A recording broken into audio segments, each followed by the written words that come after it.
یہ ہے موسیٰ علیہ السلام کی عظیم کہانی، ایمان، صبر اور یقین کا پیغام۔ ایک وقت تھا جب ایک ماں نے اپنے معصوم بچے کو دریا میں چھوڑ دیا۔ یہ کہانی ہے حضرت موسیٰ علیہ السلام کی، جو اللہ نے بچپن سے ہی محفوظ رکھے۔ حضرت موسیٰ علیہ السلام مصر میں پیدا ہوئے۔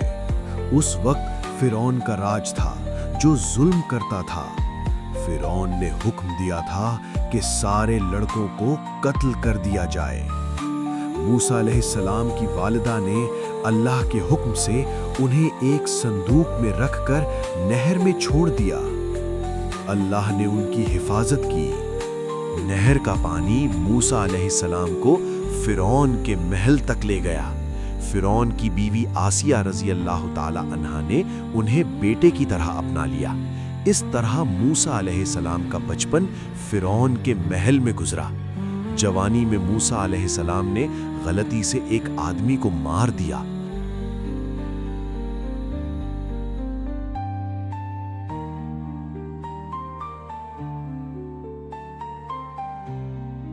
ایک وقت ایسا بھی آیا کہ موسیٰ علیہ السلام کو مصر چھوڑ کر نکلنا پڑا۔ مدین سے واپس مصر آتے ہوئے کوہ طور پر اللہ نے موسیٰ علیہ السلام کو نبی بنایا۔ اللہ نے آپ کو عصا اور معجزات عطا کیے۔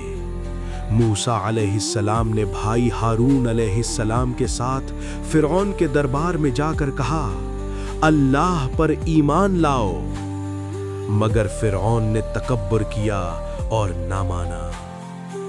فرعون کے جادوگروں نے جادوگری دکھائی، مگر جب موسیٰ علیہ السلام نے عصا پھینکا، وہ بڑی سانپ بن گیا اور سب کو ہار دیا۔ جادوگر ایمان لے آئے۔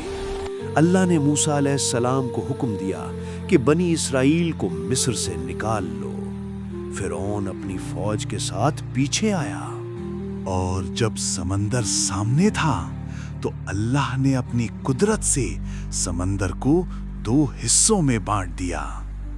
سمندر کے پاس موسیٰ علیہ السلام نے اپنا عصا مارا تو سمندر 2 حصوں میں بٹ گیا۔ بنی اسرائیل نکل گئے۔ جب فرعون اور فوج گزری تو سمندر بند ہو گیا اور وہ غرق ہو گئے۔ اللہ نے موسیٰ علیہ السلام کو کوہ طور پر توریت دی۔ یہ ان کی قوم کے لیے اللہ کا کتابی حکم تھا۔ موسیٰ علیہ السلام کی قوم نے کئی امتحان میں غلطیاں کیں، پھر بھی اللہ نے انہیں راہ دکھائی اور مغفرت دی۔ اس سٹوری سے ہم سیکھتے ہیں، اللہ پر یقین رکھو۔ سب سے بڑا قدرت والا اللہ ہے۔ ظلم کا آخر برا ہوتا ہے، صبر سے نجات ملتی ہے۔ اللہ اپنے بندے کو کبھی اکیلا نہیں چھوڑتا۔ یہ ہے موسیٰ علیہ السلام کی عظیم کہانی، ایمان، صبر اور یقین کا پیغام۔